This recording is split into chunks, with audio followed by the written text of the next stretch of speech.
Health special पे doctor Huma Chishti का सलाम, vice president community of homeopaths Pakistan.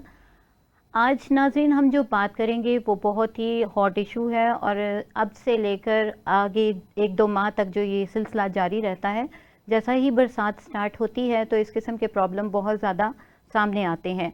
उसमें सबसे ज़्यादा टॉप ऑफ द लिस्ट जो कॉलेरा के केसेस हैं बहुत ज़्यादा देखने में आते हैं। कॉलेरा जिसे हैज़ा कहा जाता है आम जुबान में, हम देखें तो हॉस्पिटल में बहुत सारे केसेस सामने आते हैं। बहुत सारे लोग डायरिया के प्रॉब्लम में मुब्तला हो जाते हैं, वॉमिट होने लगती है और ये दोनों चीज़ें जब इकट्ठी होने लगती हैं तो ये जानलेवा साबित हो सकती हैं। तो इस हवाले से हम बात करेंगे कि क्या ये बीमारी वाकई जानलेवा हो सकती है या ख़तरनाक बीमारी है, या इस बीमारी से हम कैसे बच सकते हैं, और आया ये बरसात के मौसम में ही क्यों होती है, और बरसात में अगर होती है तो हम कौन सी एहतियाती तदाबीर इख्तियार करके इससे बच सकते हैं। इस हवाले से हमारे साथ हमारे पैनल का तारुफ मैं आपको करवाती चलूँ। हमारे साथ मौजूद हैं डॉक्टर राबिया माजिद जो होम्यो फिजिशियन एंड कंसल्टेंट हैं, अपनी फील्ड में प्रोफिशेंट हैं। इनसे हम बात करेंगे आज कॉलरा के हवाले से। डॉक्टर राबिया, बहुत शुक्रिया आपका, आपने हमारे प्रोग्राम के लिए टाइम निकाला। आज हम बात कर रहे हैं कॉलरा के हवाले से। जैसा कि आप देख रही हैं कि रोज़ बारिश हो रही है और बारिशों का सिलसिला जारी है और इस दौरान में जगह जगह पे पानी खड़े होते हैं और ये प्रॉब्लम जो है बहुत ज़्यादा सुनने में आती है कि हैज़ा हो गया, और बच्चों में तो अगर हो जाए तो आप देखती ही हैं कितने ज़्यादा केसेस आपके सामने आते होंगे। हमारे नाज़रीन को बताइए कि मौसम बरसात का और हैज़े का ताल्लुक़ क्या है? मौसम बरसात में सबसे ज़्यादा जब पानी का इशू आ जाता है, पानी की क्वांटिटी बढ़ जाती है बरसात में, तो जो सैनिटेशन है वो प्रॉपर नहीं है, उसके अंदर ये इन्फेक्शन बार बार फैलती है। अगर किसी जगह पर किसी शख्स ने ओपन स्टूल पास कर दिया है, फुजला है, तो फुजले के ऊपर जब भी मक्खी या इस तरह का कोई बैक्टीरिया डेवलप हुआ है तो उसने वो हर जगह पे फर्दर फैला दिया है, और उसी के अंदर अगर वो मक्खी पानी पे बैठी है, उसी की वजह से वो बैक्टीरिया फर्दर आगे डेवलप होगा, फ्लोरिश करेगा। अगर सब्जियों पे बैठा है, मौसम बरसात में सबसे ज़्यादा यही चांसेस हो जाते हैं कि डायरिया और वॉमिटिंग में बहुत ज़्यादा बढ़ जाती हैं। बिल्कुल, जैसे अभी आपने बात की, अभी हम बरसात का चूँकि बात करें तो इसका कोई पानी के साथ भी ताल्लुक़ है। जिस तरह से ये है कि आपने बताया कि स्टूल के ज़रिए ऐसा होता है कि बहुत ज़्यादा ओपन एरियाज़ में जब ऐसा होता था प्रॉब्लम कि इस तरह से स्टूल पास किया जाता था तो ये बहुत ज़्यादा रेशो थी इस चीज़ की। फिर इस पे बतदरीज जो है वो काबू पाया गया, कंट्रोल हुए, बहुत सारे मेजर्स हुए। लेकिन ये कि अभी भी ये चीज़ है कि बरसात का जब मौसम होता है तो ये ज़्यादा होने लगता है। इस हवाले से मैं जानना चाहूँगी क्या पानी का इससे क्या ताल्लुक़ है, ये बरसात के ही मौसम में क्यों ऐसा होता है? पानी का इस तरह से लिंक है कि जहाँ पे सैनिटरी अच्छी नहीं है, वहाँ पे सीवरेज पाइप्स के अगर लीकेज है, मिक्सिंग हो रही है पानी, तो वही पानी जो कंटेमिनेटेड है, जिसमें ऑलरेडी ये बैक्टीरिया एग्जिस्ट कर रहा है, उसी वजह से पानी का, क्योंकि बहाव ज़्यादा है, पानी ज़्यादा है, तो उसी के अंदर ये इन्फेक्शन बार बार और कई लोगों में फैल जाती है। सही, यानी नाज़रीन डॉक्टर राबिया ने जैसे हमें बताया कि कंटेमिनेटेड जो वाटर है यानी गंदा पानी इसकी बहुत ज़्यादा वजह बनता है, और गंदगी ही एक्चुअली इसकी वजह है कि कॉलेरा हो जाता है। अच्छा डॉक्टर साहिबा, हैज़ा है क्या? इसके हवाले से हमें ये बताइएगा कि जिस तरह ये किस तरह फैलता है, क्या चीज़ है, इसका पैथोफिजियोलॉजी थोड़ी सी हमें बताएं। कॉलेरा बेसिकली एक बैक्टीरियल इन्फेक्शन है जो क्लॉस्ट्रेडियम बैक्टीरिया के अंदर डेवलप होता है। अगर हमने वो कोई इस्तेमाल कर लिया खुराक या पानी वो पी लिया जिसके अंदर ये बैक्टीरिया एग्जिस्ट कर रहा था, फर्दर ये बैक्टीरिया हमारी डाइट से हमारे इंटेस्टाइन्स में, हमारी आंतों में चला जाता है, वहाँ पे इसकी इन्फेक्शन फैल जाती है और उसके अंदर सबसे पहले बॉडी से पानी की जो क्वांटिटी है वो कम होना शुरू हो जाती है और फर्दर पेशेंट डिहाइड्रेशन की तरफ जाता है। सबसे पहले बार बार स्टूल पास करेगा, बहुत ज़्यादा उसको लूज स्टूल पास करेगा, उसको फुजला बहुत ज़्यादा हो जाएगा, या उसको वॉमिटिंग बहुत ज़्यादा बढ़ जाती है, उसको मतली होगी, कै आएगी, जिसके रिजल्ट में सबसे पहले बॉडी में डिहाइड्रेशन का इशू आता है। तो इस सिचुएशन में बहुत ज़रूरी है कि अपने वाटर लेवल जो है सबसे पहले बैलेंस करें। सही, जैसे आपने बताया ये बैक्टीरिया से फैलता है, और बैक्टीरिया जो है अमूमन जैसे हम देखते हैं कि वार्म जो क्लाइमेट होते हैं वहाँ पर इसकी अफजाइश ज़्यादा होती है। और इस हवाले से अच्छा डॉक्टर साहबा, हम ये भी सुनते हैं कि ये सॉल्टी वाटर में जो है ना बहुत ज़्यादा इसकी मल्टीप्लिकेशन होने शुरू हो जाती है, तो क्या जो वाटरी एरियाज़ जो होते हैं, जो ओशन लाइक, वहाँ पर इसका मतलब इसका एक्सपोजर ज़्यादा है? तो मैं ये जानना चाहूँगी कि जब हैज़ा होता है तो ये बॉडी के कौन से पार्ट को ज़्यादा, यानी इसका ताल्लुक जिस्म के किस निज़ाम के साथ ज़्यादा है, ये हमारे नाज़रीन को बताइएगा। सबसे पहले ये निज़ाम डाइजेस्टिव ट्रैक्ट्स और स्पेशली स्टमक और इंटेस्टाइन्स को बुरी तरह से डिस्टर्ब करता है और वहीं पे ये इन्फेक्शन सारी फैलती है। ठीक, जैसा कि अब देखते हैं कि बहुत ज़्यादा गैस्ट्रो के इश्यूज आ जाते हैं, तो गैस्ट्रो और कोलरा इन दोनों को यानी कि डायग्नोज करना भी थोड़ा सा डिफिकल्ट हो जाता है फिर। तो ऐसी सूरत हाल में हमारी होम्योपैथी क्या कहती है? होम्योपैथी में नो डाउट इसके लिए बहुत इफेक्टिव ट्रीटमेंट है। स्पेशली कई केसेस ऐसे आते हैं जहाँ पे हमें नज़र आ रहा है कि इतनी ज़्यादा वॉमिटिंग है, डायरिया है, इस सिचुएशन में टॉप लीडिंग मेडिसिन में आर्सेनिक, वेरेटम एल्बम बहुत इफेक्टिव है, लेकिन स्टिल डिपेंड करता है सिम्टम्स पे, अकॉर्डिंग टू सिम्टम्स, और मच बेटर अवॉइड करें सेल्फ प्रिस्क्रिप्शन से। अदरवाइज सिर्फ सुनी सुनाई बातों के साथ आप मेडिसिन दे दें तो केस में एग्रावेशन आती है। बिल्कुल सही। जैसा कि नाजरीन अभी डॉक्टर साहिबा ने बताया, आर्सेनिक हमारी बहुत अच्छी मेडिसिन है, लेकिन जहाँ अगर पेशेंट में रेस्टलेसनेस मौजूद है, बेचैनी की कैफियत मौजूद है, वो एक जगह सुकून से नहीं बैठ पा रहा और तकलीफ ने उसे इस कदर यानी बेचैन किया हुआ है, तो वहाँ पर आप आर्सेनिक देंगे। लेकिन अगर बेचैनी ऐसी कोई नहीं है और बहुत ज़्यादा स्टूल पास कर रहा है और बहुत ज़्यादा उसको नकाहती हो रही है, यानी उसके अंदर बिल्कुल टायर्डनेस हो गई है और उसके अंदर जिस्म में कुव्वत ही बाकी नहीं रही, तो वेरेट्रम हमारी बहुत अच्छी मेडिसिन है जो इसको कवर करती है। मेडिसिन और भी बहुत सी हैं नाजरीन, लेकिन वही बात के सेल्फ मेडिकेशन से परहेज़ करें और मुस्तनीद डॉक्टर से रुजू करके ही मेडिसिन का इस्तेमाल करें। आगे चलते हैं अपने प्रोग्राम को लेकर, इस हवाले से बात करते हैं कि जो हैज़ा है उसकी बुनियादी तौर पे हैज़े की वजह क्या होती है। जैसा कि अभी हमने स्टार्टिंग में थोड़ा सा बताया, इसकी मज़ीद क्या वजूहात हो सकती हैं और इसकी वजह से क्या क्या शिकायत हो सकती हैं?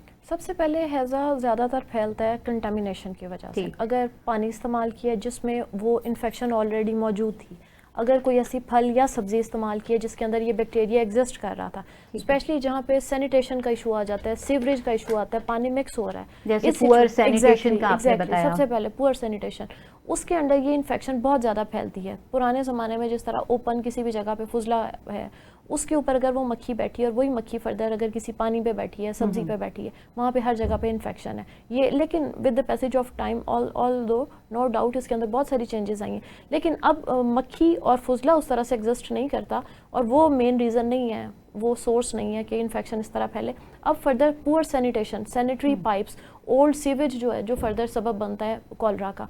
अगर हमने किसी ऐसे बर्फ़ खाने की बर्फ़ यूज़ कर ली है जहाँ पे पानी ही इन्फेक्टेड है, कोई food specially market made food ऐसा है जहाँ पे कंटामिनेटेड फूड था, फर्दर पानी भी उसके अंदर इन्फेक्शन थी, तो नो डाउट उसकी वजह से फर्दर कॉलरा एग्जिस्ट करेगा और उसमें सिम्टम्स आएंगी।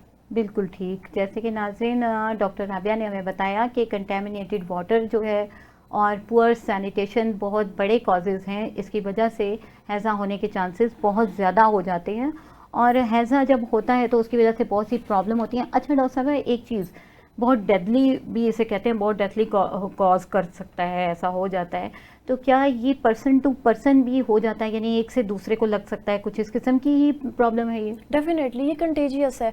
एक ही अगर पब्लिक वॉशरूम यूज़ किया गया और वहाँ पे किसी शख्स को ऑलरेडी कॉलरा था, उसने वो वॉशरूम यूज़ किया, टैप पे या सोप पे कोई इन्फेक्शन बैक्टीरिया आ गए, फर्दर वहाँ से डेवलप करेगा।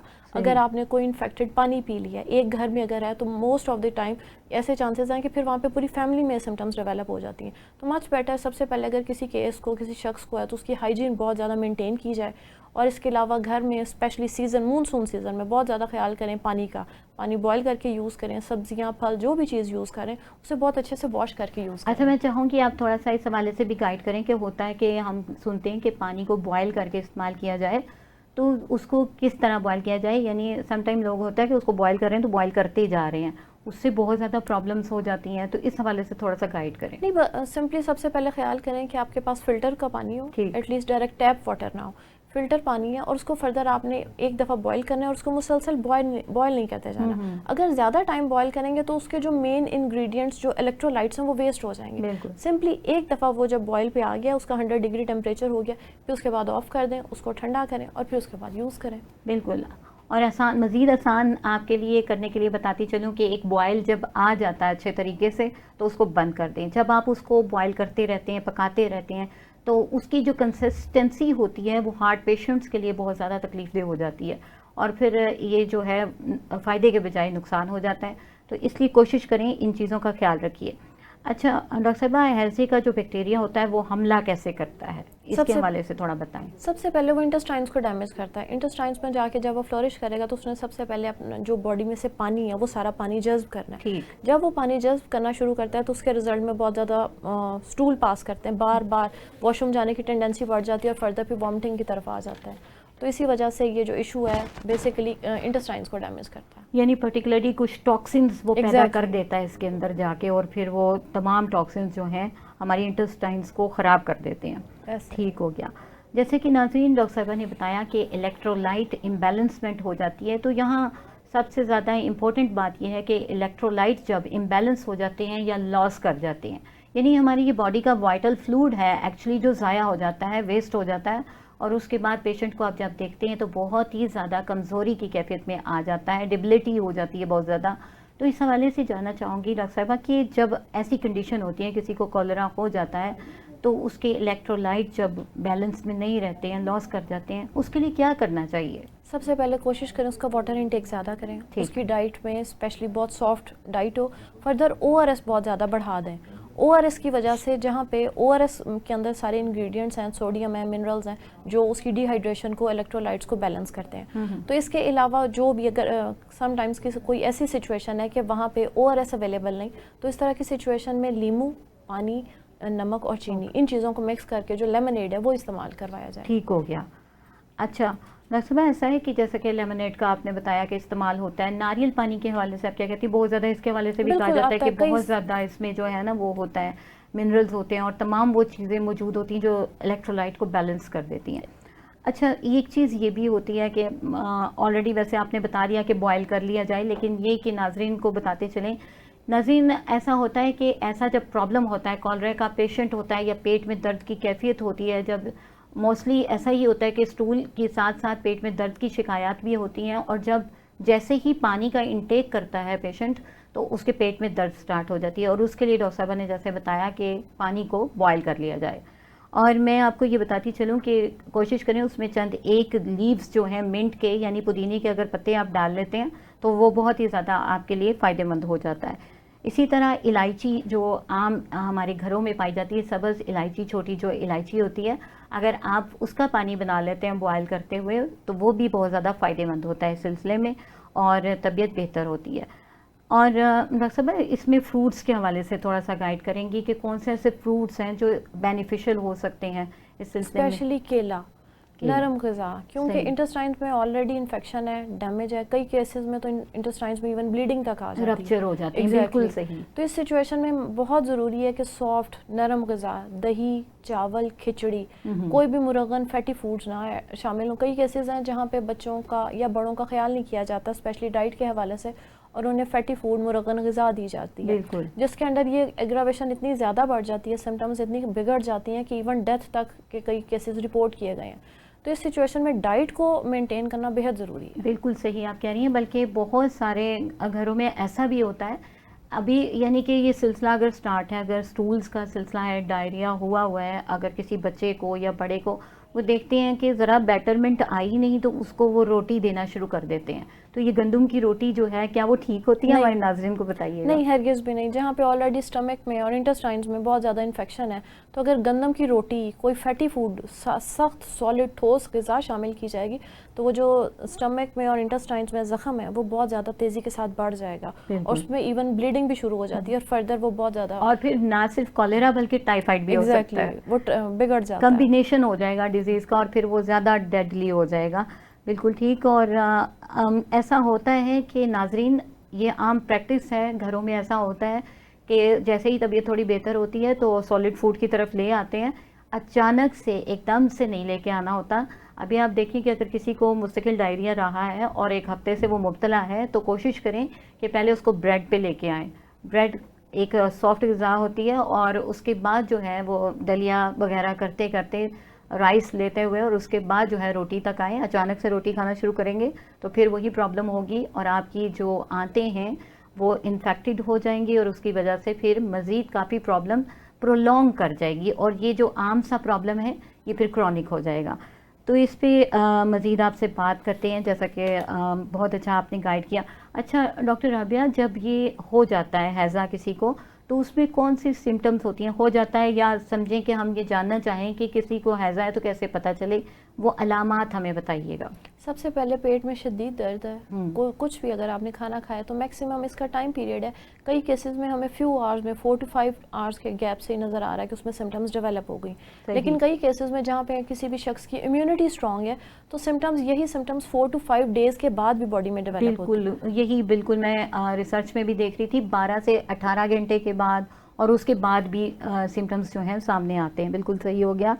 अच्छा, इसके हवाले से और यानी जैसे होता है मज़ीद हमारे नाज़रीन के लिए कि ज़ुबान खुश्क होने लगती है, इस किस्म की और कौन सी कंडीशन सामने आती हैं? बीपी फॉल कर जाता है, लो बीपी की तरफ चला जाएगा सही, और पेशेंट डिहाइड्रेशन की तरफ चला जाएगा, उसकी हार्ट बीट लो हो जाएगी। सेकंड, कई केस ऐसे हैं जहाँ पे बहुत ज़्यादा एक्सेसिव वॉमिटिंग की वजह से फर्दर ये किडनी फेलियर की तरफ, मींस किडनीज काम करना छोड़ देती हैं, मींस वो जान का निकालम और फिर वो सारी सिम्टम्स आ जाती हैं, पेशेंट फेंट हो जाएगा। कार्डियोवैस्कुलर डिजीज की तरफ भी लो बीपी की वजह से जा सकता है। तो नाज़रीन ये बहुत ही ज़रूरी है। और इस तरह से जब पेशेंट को, जैसे डॉक्टर साहबा ने बताया, आप देखें एक पर्सन को अगर वॉमिट भी हो रही है, डायरिया भी हो रहा है, वो एकदम से जो है वो ठंडा पड़ जाएगा, पेल सा हो जाएगा और कोल्ड और कैमी सी स्किन हो जाएगी उसकी, चिकनी सी, और आप देखेंगे ठंडा फील होगा, लगा के देखेंगे ऐसे लगेगा कि ज़िंदगी की कोई रमक ही नहीं है उसके अंदर, कुछ इस किस्म की कंडीशन होगी, बिल्कुल आइसी कोल्ड फील होता है इस किस्म का पेशेंट। और उसके साथ ही साथ अगर आप देखें तो उसकी आइज़ भी इस किस्म की होती हैं, उसमें कोई ज़िंदगी के कोई ख़ास आसार नहीं नज़र आते। इस किस्म की कंडीशन हो जाती है जब ये कॉलेरा बहुत ज़्यादा यानी अपनी पीक पे होता है। तो ये कंडीशंस होती हैं और फिर लेथार्जी की कंडीशन होती है, समटाइम इसी कमज़ोरी की वजह से बुखार भी हो जाता है पेशेंट को। तो उसके लिए, उसकी केयर के लिए, जैसा कि डॉक्टर राबिया ने हमें बताया कि डाइट की बहुत ज़्यादा इम्पोर्टेंस है कि आप डाइट को अगर अच्छे तौर पे रखते हैं तो वो बहुत ही ज़रूरी है कि आप अगर उसको मैनेज करें उससे बेहतरी आ सकती है। डिहाइड्रेशन नहीं होने देनी आपने बिल्कुल भी, और उसके लिए जैसा बताया कि नींबू पानी का इस्तेमाल करें, ORS का इस्तेमाल करें, ठीक है। ORS अगर नहीं आपके पास अवेलेबल तो नींबू पानी का इस्तेमाल कीजिए, नींबू में आप नमक डाल के इस्तेमाल करें और चीनी भी ऐड कर सकते हैं इस तरह की कंडीशन में। और इसके अलावा जो है रैपिड फ्लूइड लॉस के लिए जो है आपसे मैं जानना चाहूँगी डॉक्टर साहबा, हमारी होम्योपैथिक क्या कहती है इस हवाले से कि जब इतना तेज़ी से फ्लूइड लॉस होता है और वाइटल एनर्जी बिल्कुल ख़त्म होकर रह जाती है तो फिर क्या होम्योपैथिक काम करती है? एग्जैक्टली, यहाँ पे बहुत टॉप रीडिंग मेडिसिन है जहाँ पे आपको पेशेंट बहुत पेल, ठंडा, जिस तरह से आपने कहा उसमें जान की कोई रमक ही नहीं नजर आ रही, इवन फेंट हो गया। बिल्कुल, वरेटम एल्बम से बेस्ट मेडिसिन कोई नहीं है। सिंपली वरेटम एल्बम ऑन टाइम आप उसको 3 ड्रॉप्स दें, अगर पॉसिबल है पानी में ऐड कर दें, अदरवाइज डायरेक्ट उसको ड्रॉप्स दें और फिर हम मैजिक की तरह देखें विद इन 15 to 20 मिनट्स आपको उसमें विजिबल चेंजेस, उसके कलर्स में, उसकी आई कलर में, उसके स्किन में, और उसका वो जो लेथार्जिक और वीकनेस और पेल स्किन है और हाथ पांव ठंडे हो गए, उसमें बहुत सारी changes with in minutes develop होती हैं। लेकिन स्टिल डिपेंड करता है सिम्टम्स को और पोटेंसी बहुत मेजर। देखिए कैम्फर भी ऐसे प्रॉब्लम में बहुत ही बेहतरीन काम करती है कि पेशेंट ऐसे लगता है कि बल्कि वो फेंट ही हो रहा होता है ना, फेंट हो ही चुका होता है समझ लीजिए। तो ऐसी कंडीशन में नाज़रीन कैम्फर भी हमारी मेडिसिन बहुत अच्छी है और ये बहुत ही बेहतरीन मेडिसिन है हमारी डॉक्टर साहबा ने जो बताई, लेकिन खुद से इस्तेमाल बिल्कुल नहीं करनी। और यहाँ टाइम होता है ब्रेक का, हम मिलते हैं ब्रेक के बाद।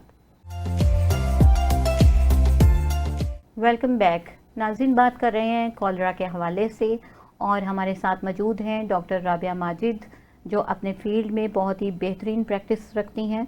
और इस हवाले से हम बात कर रहे हैं कि आजकल बहुत ज़्यादा एक्सपोजर है इस तरह के केसेस का।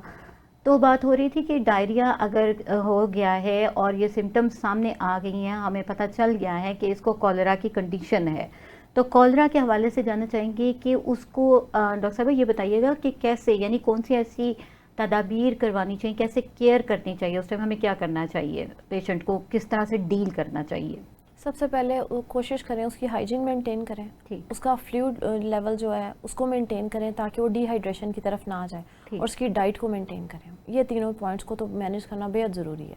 एक चीज़ आप बताएं ना कि रेस्ट भी करवाएं। हाँ, रेस्ट तो बेहद जरूरी है। लोग रेस्ट नहीं करवाते हैं। नहीं, वो तो इतना लेथार्जिक है कि डॉक्टर कहेगा तो वो रेस्ट करवाएंगे। कई केसेस ऐसे हैं जहाँ पे स्पेशली मेंशन करना पड़ता है कि रेस्ट बेहद जरूरी है। जी बिल्कुल, क्योंकि इसको जो है ना वो नेसेसरी नहीं समझा जाता कि रेस्ट जो है वो होनी चाहिए। तो नाज़रीन, रेस्ट की बहुत ज़्यादा इंपॉर्टेंस है, बिल्कुल जान नहीं होती पेशेंट की, उसकी टांगें जो है वो कांप रही होती हैं, तो इसलिए कोशिश करें कि रेस्ट करवाएं। बाकी जिस तरह डॉक्टर साहबा ने कहा, हाइजीन का ख्याल रखें और 36 आवर्स तक उसको लिक्विड्स पे रखें, क्योंकि उसकी ये बहुत ज़्यादा कंडीशन जो है वो नाजुक होती है, डेलिकेसी की तरफ होती है, और जो है उसकी बॉडी की वार्मथ जो है वो ज़रूर बरकरार रखें। जहाँ पर पेशेंट ठंडा पड़ा नहीं वहाँ समझ लें खतरे की घंटी बज गई, तो ये चीज़ का ख्याल रखिए। अच्छा डॉक्टर साहब, डाइट के हवाले से हम सुनते हैं कि ORS के हवाले से पहले बात कर लेते हैं, इसकी बहुत इंपॉर्टेंस है। अक्सर जिक्र किया जाता है कि ORS पिलाएं, जिससे सुने वो अगर डॉक्टर हैं या नहीं है आपको सबसे पहले कहेगा ORS दिया आपने, ORS पिलाएं।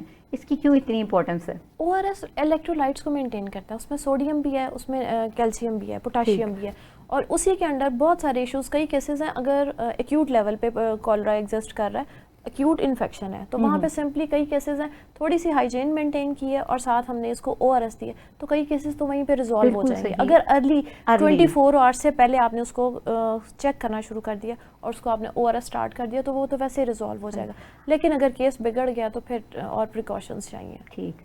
अच्छा, एक चीज़ जो है, एक जनरल क्वेश्चन है जो आपसे जानना चाहूँगी। ऐसी कंडीशन में समटाइम हम हल्की फुल्की ग़िज़ा दे रहे होते हैं, हम चाय और रस भी दे देते हैं, तो क्या चाय उसके लिए ठीक होती है पेशेंट के लिए? नहीं, चाय नहीं सेफ़ है, क्योंकि चाय के अंदर फिर वही बात कि वो थोड़े सा उसके अंदर इस तरह के केमिकल्स मौजूद हैं जो इंटेस्टाइन्स को डिस्टर्ब करते हैं। चाय मत दें। ये बहुत ही बेहतरीन बात आपने बताई कि इंटेस्टाइन के जो है वो फिनोमिना उसको वो डिस्टर्ब करते हैं। नाजरीन, एक्चुअली जो पेरिस्टाल्टिक मूवमेंट होती है, जो हमारी आंतों की कुदरती मूवमेंट है, ये उसको फास्ट कर देती है जो चाय होती है, तो उसकी वजह से जब ऐसा होगा तो फिर डेफिनेटली फौरी तौर पे स्टूल पास होने की कंडीशन हो सकती है, इसलिए इसको अवॉइड करें। और जिस तरह ये है कि अच्छा डॉक्टर साहब, सेब की चटनी के हवाले से कहा जाता है कि बहुत ज़्यादा बेनिफिट होती है इसके लिए, और ये फर्दर घरेलू टोटके हैं, कई केसेस में अच्छा काम करते हैं, कई केसेस में एग्रावेशन भी आ जाती है। अच्छा, प्रोबायोटिक्स की कोई इंपॉर्टेंस है इस हवाले से? डेफिनेटली प्रोबायोटिक्स बहुत अच्छा काम करती हैं, जिसमें दही है बहुत अच्छा प्रोबायोटिक है। सही। उसी के तो हमें दही देना चाहिए ऐसे बिल्कुल दही देना चाहिए। एक तो वो लाइट है, वो इंटेस्टाइन्स के लिए भी सेफ है, उसमें प्रोबायोटिक्स है, हेल्दी बैक्टीरिया, और वो इंटेस्टाइन्स के लिए बहुत अच्छा काम करते हैं। अच्छा नाजरीन, जैसे डॉक्टर साहब ने बताया कि हम दही का जब यूज़ करवाएंगे पेशेंट को तो बेहतरी आती है। यहाँ थोड़ा सा गाइड करना चाहूँगी कि मज़ीद अगर आप दही का इस्तेमाल करें तो उसमें आप सूखा हुआ पुदीना थोड़ा सा डाल के, थोड़ा सा ज़ीरा डाल के और थोड़ा सा नमक डाल के अगर इस्तेमाल करवाते हैं तो ये एक अच्छा जायकेदार भी हो जाता है और पेशेंट के पेट को फिट कर देता है। तो ये चीज़ जो है एक अच्छी चीज़ है। और सबसे ज़्यादा बेहतरीन चीज़ जो है वो केला है। इसके अलावा जामुन भी वो ऐसा फ्रूट है, आप देखें आजकल जामुन का सीज़न है, तो ये भी पेट के लिए बहुत अच्छा होता है। और ये जो कंडीशन बदहज़मी टाइप की पैदा हुई होती है ये उसको ठीक करता है, इसका भी इस्तेमाल करें। और दूध से गुरेज करें इसमें।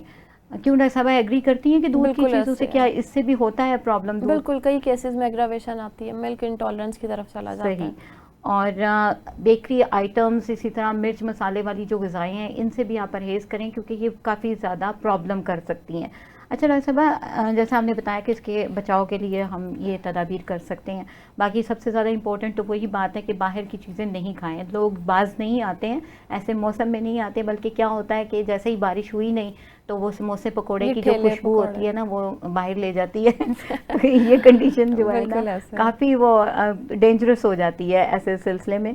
तो इस हवाले से आप हमारे पेशेंट को थोड़ा सा गाइड करें कि ये चीज़ नहीं करनी चाहिए। स्पेशली अगर फिर भी वही मौसम के साथ है, अगर आपका दिल चाहे घर पे बनाएं, हाइजीन मेंटेन करें और ये ठेले और इस तरह की जगहों से अवॉइड करें क्योंकि वहीं पे फर्दर कॉलरा का बैक्टीरिया एग्जिस्ट करता है और उसी के अंदर ये फिर सिम्टम्स बढ़ जाती हैं। अच्छा डॉक्टर राबिया, कौन से लोगों को ये कॉलरा होने के चांसेस ज़्यादा होते हैं, इस हवाले से बताइएगा। स्पेशली छोटे बच्चे और ओल्ड एज में जहाँ पे इम्यूनिटी लेवल लो हो गया। सही। तो एक तो इम्यूनिटी लेवल हो गया कि जिसकी वजह से ये चांसेस हैं, और क्या वजह हो सकती है कि जिसकी वजह से ऐसा? बच्चों में तो जैसे ये कि ये भी होता है ना कि यहाँ से उठा लिया, यहाँ से उठा लिया और खाना शुरू कर देते हैं, कुछ इस किस्म की भी कंडीशन। छोटे बच्चों ने जहाँ पे वही बात आ गई हाइजीन के हवाले से, अगर उन्होंने हर चीज़ उठा के मुंह में डाल ली है तो नो डाउट इस सीजन में इन्फेक्शन तो फैलने के चांसेस बढ़ गए होते हैं। क्योंकि जैसा आपने बताया कि फ्लाइज, मक्खियों का गुजर होता है, वो कहीं भी हर जगह बैठी होती हैं, तो बिल्कुल सही, इस तरह से हो सकता है।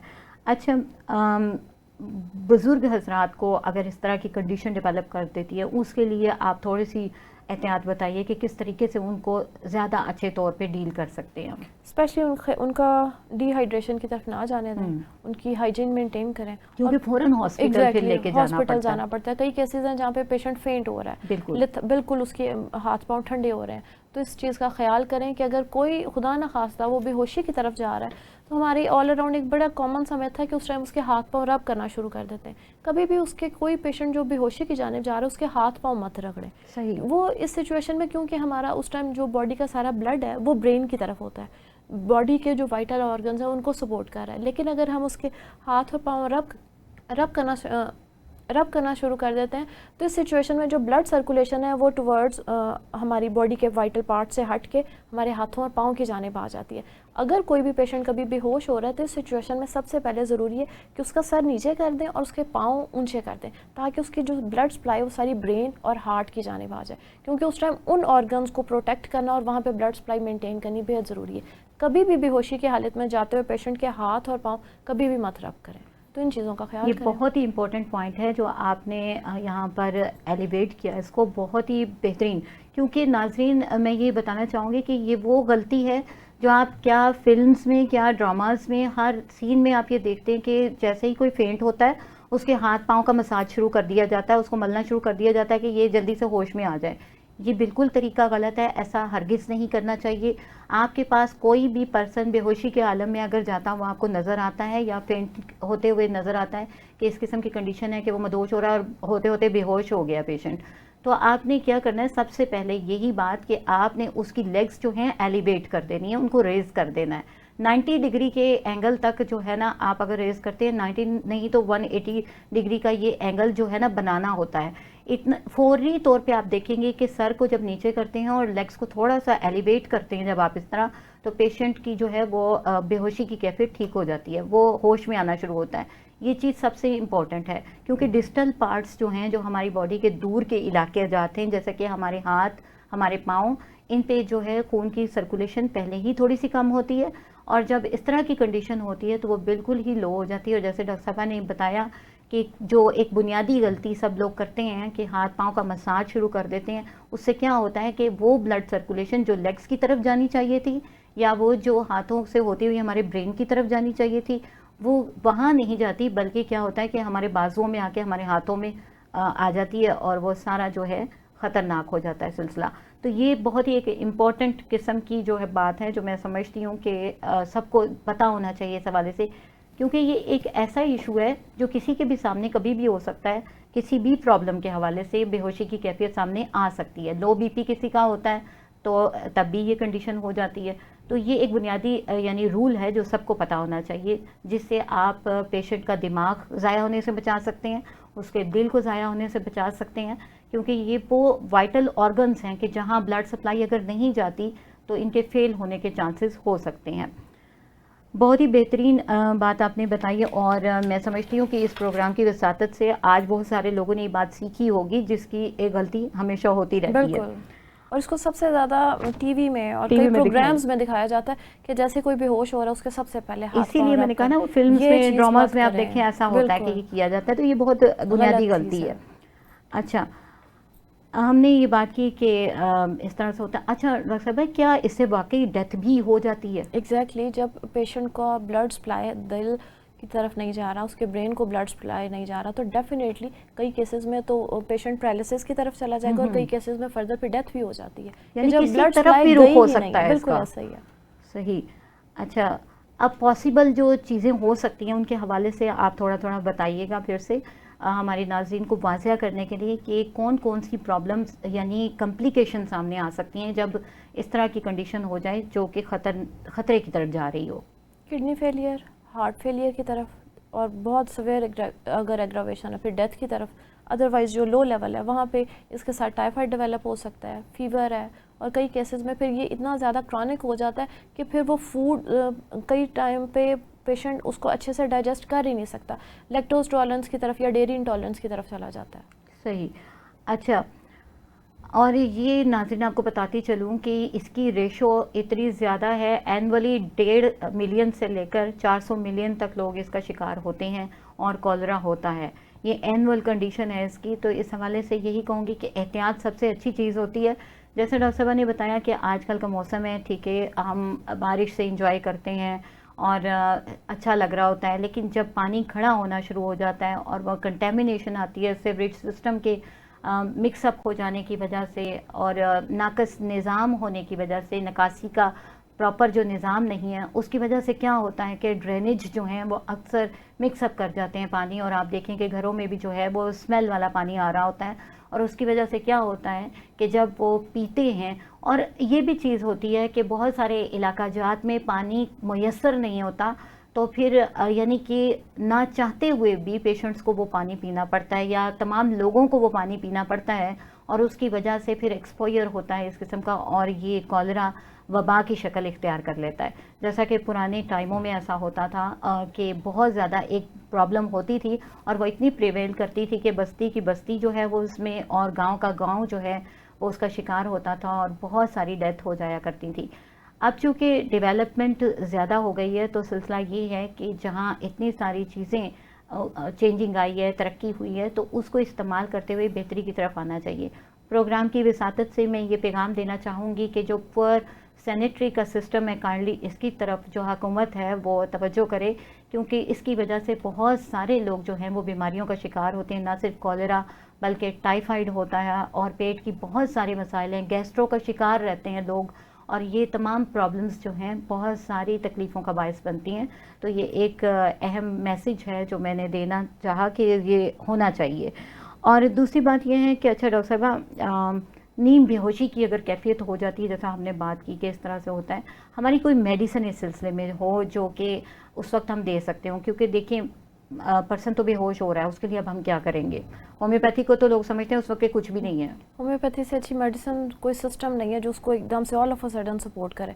मैंने मैजिक की तरह अपने क्लिनिक में भी ऐसे पेशेंट्स देखे हैं, वहाँ पे पेशेंट में अगर इस तरह की कंडीशन है और वो लाया गया पेशेंट और उसको विद इन फ्यू मिनट्स उसमें चेंजेस आना शुरू हो जाती हैं। सही। इन मेडिसिन में carbo veg, veratrum album, camphor, arsenic top leading medicine हैं। बिल्कुल, बहुत बेहतरीन। अच्छा नाजरीन, जैसे डॉक्टर साहब ने बताया, कार्बोवेज वो मेडिसिन है जो ऑक्सीजन का अगर रेट आपका लो है और जिस तरह से बॉडी की सर्कुलेशन डिस्टर्ब है और वार्मथ नहीं है बॉडी में, तो उसको एकदम से ठीक करती है। आप पेशेंट को देंगे, वो उसी टाइम बैठे हुए फील करेगा कि मेरे अंदर बॉडी में हीट आ गई है और वो ठीक फील कर रहा है। इसी तरह ऑक्सीजनम हमारी मेडिसिन है, अगर आप वो देते हैं तो उससे भी पेशेंट जो है उसकी बेटरमेंट आना शुरू हो जाती है। फिर आर्सेनिक एल्बम में वो निकाती मिलती है, वो वीकनेस मिलती है कि पेशेंट बिल्कुल अपने यानी उठ के चलने के काबिल भी नहीं होता, और साथ ही साथ रेस्टलेस की कंडीशन इतनी होती है कि बहुत ज़्यादा प्रॉब्लम होती है। इसी तरह एक मेडिसिन के हवाले से मैं एडिशन करना चाहूँगी कि जहाँ ये टॉप लिस्टेड मेडिसिन बहुत अच्छा काम करती हैं, वहाँ जहाँ पेशेंट बिल्कुल यानी इस काबिल भी नहीं है कि उसको मेडिसिन दी जा सके, ऑल्दो कि इसके भी तरीका मौजूद हैं कि हम उसकी स्किन पे अप्लाई कर देते हैं या कुछ रूट्स हैं जिनके ज़रिए हम ऐसा कर लेते हैं। बट अगर ऐसा नहीं है तो इमाइल नाइट्रेट हमारी एक मेडिसिन है जिसको हम स्निफ करवा देते हैं, हम पेशेंट को सुंघा देते हैं, तो उससे क्या होता है कि पेशेंट उठ के बैठ जाता है। ये वो मेडिसिन है जो हार्ट पेशेंट्स के लिए भी इस्तेमाल की जाती है कि जब अचानक से हार्ट अटैक आता है और पेशेंट बेहोश हो जाता है तो ये उसे दी जा सकती है। तो ये वो चीज़ें हैं कि अगर आप खुद से इस्तेमाल नहीं करनी, यानी ये वो चीज़ें हैं कि आप डॉक्टर के मशवरे से इस्तेमाल करते हुए, अगर किसी काबिल डॉक्टर को दिखाते हुए होम्योपैथी को इस्तेमाल करते हैं, उससे मुस्तफ़ीद होते हैं, तो पेशेंट डेफिनेटली क्योर कर जाता है और ये डेडली कंडीशन पैदा ही नहीं होती कि जिससे हॉस्पिटलाइज होना पड़े या ड्रिप्स लगानी पड़े। देखिए कितना प्रॉब्लमेटिक कंडीशन होता है, क्यों डॉक्टर साहिबा? बिल्कुल। क्या होता है कि 2-2 घंटे 3-3 घंटे ड्रिप लगी हुई है, वो अब पेशेंट भी डिस्टर्ब है, उसके साथ जितने लोग हैं फैमिली के वो भी रिजर्व है वहाँ पर कि इसको ड्रिप लगी हुई है। यही काम जो है हम घर में भी कर सकते हैं मेडिसिन के साथ। स्टिल कोशिश करें आप किसी भी होम्योपैथिक डॉक्टर से प्रॉपर कंसल्ट करके ये मेडिसिन फर्स्ट एड के तौर पे अपने पास रख लें। In case all of a sudden आपके ऑल अराउंड कोई इस तरह की सिचुएशन है तो वहाँ पे फर्स्ट एड में आप ये मेडिसिन यूज कर सकते हैं। लेकिन आप रख सकते हैं, लेकिन आप कंसल्ट करके उसे यूज करें। एग्जैक्टली, सेल्फ मेडिकेशन नहीं करनी। इस सिलसिले में कौन सी मेडिसिन है जो आप बताती हैं कि वो होनी चाहिए ऐसे सिलसिले में? क्या अगर अचानक से ऐसा हो जाता है, बहुत ज़्यादा डायरिया हो रहा है या फेंटिंग कंडीशन हो रही है, तो हमारे पास होनी चाहिए कि इतनी ज़्यादा एकदम से वीकनेस हो गई, उसको कैसे कवर किया जाए? वरेटम एल्बम, अगर पेशेंट में बहुत ज़्यादा हाथ पांव ठंडे हो गए हैं और वो बेहोशी की जानिब जा रहा है, वरेटम एल्बम 200 में आप अपने पास रखें और इसके सिंपली 2 ड्रॉप्स आप उसको किसी भी फॉर्म में दे सकते हैं, थोड़े से पानी में या डायरेक्ट। लेकिन ये एक दिन में 2 दफ़ा से ज़्यादा यूज़ मत करें। सेकंड, अगर आपके पास पेशेंट के हाथ पांव बिल्कुल ठंडे हैं और वो बेहोशी की जानिब है और उसमें बहुत ज़्यादा वीकनेस है और उसमें आपको ये फील है कि उसकी बॉडी भी ब्लू हो रही है, तो इस सिचुएशन में कार्बोवेज आएगी। बहुत एग्जैक्टली, कार्बोवेज 200, लेकिन स्टिल वही बात कि दिन में 2 दफ़ा से ज़्यादा यूज़ नहीं करनी। स्टिल डिपेंड करता है सिम्टम्स पे। सही। अच्छा डॉक्टर साहब, आपने बताया कि 2 दफ़ा से ज़्यादा यूज़ नहीं करनी, इसका कोई ख़ास रीज़न वो हमारे पेशेंट्स के लिए, हमारे उन जूनियर डॉक्टर्स के लिए जो हमारे प्रोग्राम को सुनते हैं? कई केसेस में अगर हम यही मेडिसिन ज़्यादा दफ़ा रिपीट कर देते हैं तो जो सिम्टम्स इस मेडिसिन ने क्लियर करनी थी उस वही सिम्टम्स बॉडी में डेवलप हो जाती हैं, एग्रावेशन। ये होम्योपैथिक सिस्टम का लॉ है। सबसे पहले इसी चीज़ को समझना बेहद ज़रूरी है कि जिस मेडिसिन से हम किसी भी डिजीज़ को क्लियर कर सकते हैं, अगर वही मेडिसिन हम ओवरडोज कर देते हैं तो उसके अंडर वो सारी सिम्टम्स बॉडी में इटसेल्फ प्रोड्यूस हो जाएंगी और वो एग्रावेशन है, और उस एग्रावेशन को क्लियर करना बहुत बड़ा इशू है। तो इसलिए मच बेटर कि आप स्लो रिकवरी पे रहें, लेकिन उसमें रिकवरी के साथ आपको सारी चेंजेस डेवलप होंगी, लेकिन एग्रावेशन से बचें। सही। अच्छा डॉक्टर साहब, एक तो ये कि इस पॉइंट को हम उजागर करते हुए कि हाइड्रेशन और हैज़े का क्या ताल्लुक है, जैसा कि हमने अभी बात भी की, इसको आप यानी बताते हुए हमारे नाज़रीन के लिए मैसेज दीजिए कि कॉलरा के लिए कौन सी एहतियाती तदाबीर करके हम बच सकते हैं, ये मैसेज दीजिए। कॉलरा से बचने के लिए बेहद ज़रूरी है कि आजकल के वेदर में, स्पेशली मानसून सीज़न में, जो मार्केट मेड फूड है वो मत खाएं। अगर लें तो किसी ऑथेंटिक जगह पे जहाँ पे आपको नज़र आ रहा है हाइजीन प्रॉपर मेंटेन है। घर में भी कोशिश करें कि हाउस फ्लाइज जो हैं, मक्खियाँ कम से कम हो। किसी भी जगह पे जहाँ पे मक्खी है उसको किसी भी तरह से ख़त्म करें, स्प्रे से या किसी भी तरह से, क्योंकि मक्खी बेसिक रीज़न है जिससे ये फर्दर इन्फेक्शन फैलती है। और अपनी वाटर मेंटेन करें, अपनी हाइजीन मेंटेन करें, पानी की क्वालिटी मेंटेन करें, पानी बॉयल करके इस्तेमाल करें। नहीं, हम क्यों करें? हाइड्रेशन का हैज़े के साथ ताल्लुक जो है उसको बताएं ना, हम क्यों करें? अगर हम वाटर लेवल मेंटेन नहीं करते तो उसके अंदर क्या है कि हमारी बॉडी में 70% पानी है, वाटर है। अगर हमारा वहीं पे कॉलरा के अंडर पेशेंट का वॉमिटिंग भी आ रही है, डायरिया भी है, लूज स्टूल पास कर रहा है, तो जो वाटर लेवल 70% था वो कम हो गया। जब वो वाटर लेवल कम होगा तो डेफिनेटली उसकी वजह से सबसे पहले डिहाइड्रेशन है, जो बॉडी के अंडरस्टैंडिंग फोकस है उसमें चीज़ें में चेंजेस आएगी। किसी चीज़ पे आपको समझ नहीं आ रही कि एकदम से आपको चक्कर आना शुरू हो गए और फिर आप बेहोशी की तरफ जा रहे हैं, तो सबसे पहले अपना जो वाटर लेवल है उसे मेंटेन करें। थैंक यू डॉक्टर राबिया, बहुत शुक्रिया आपका। आपने बहुत मुफीद मालूमात दी, वो बातें कि जो नहीं इग्नोर कर दी जाती हैं उनकी तरफ तवज्जो दिलाई। नाज़रीन, मैं समझती हूँ कि बहुत तमाम उन एस्पेक्ट पे बात हो गई कि जिसके हवाले से इंफॉर्मेशन होनी चाहिए, और ये प्रोग्राम आपके लिए यकीनन बेनिफिशियल होगा। अपना बहुत सा ख्याल रखिए। नेक्स्ट प्रोग्राम तक के लिए इजाज़त दीजिए। अल्लाह हाफिज़।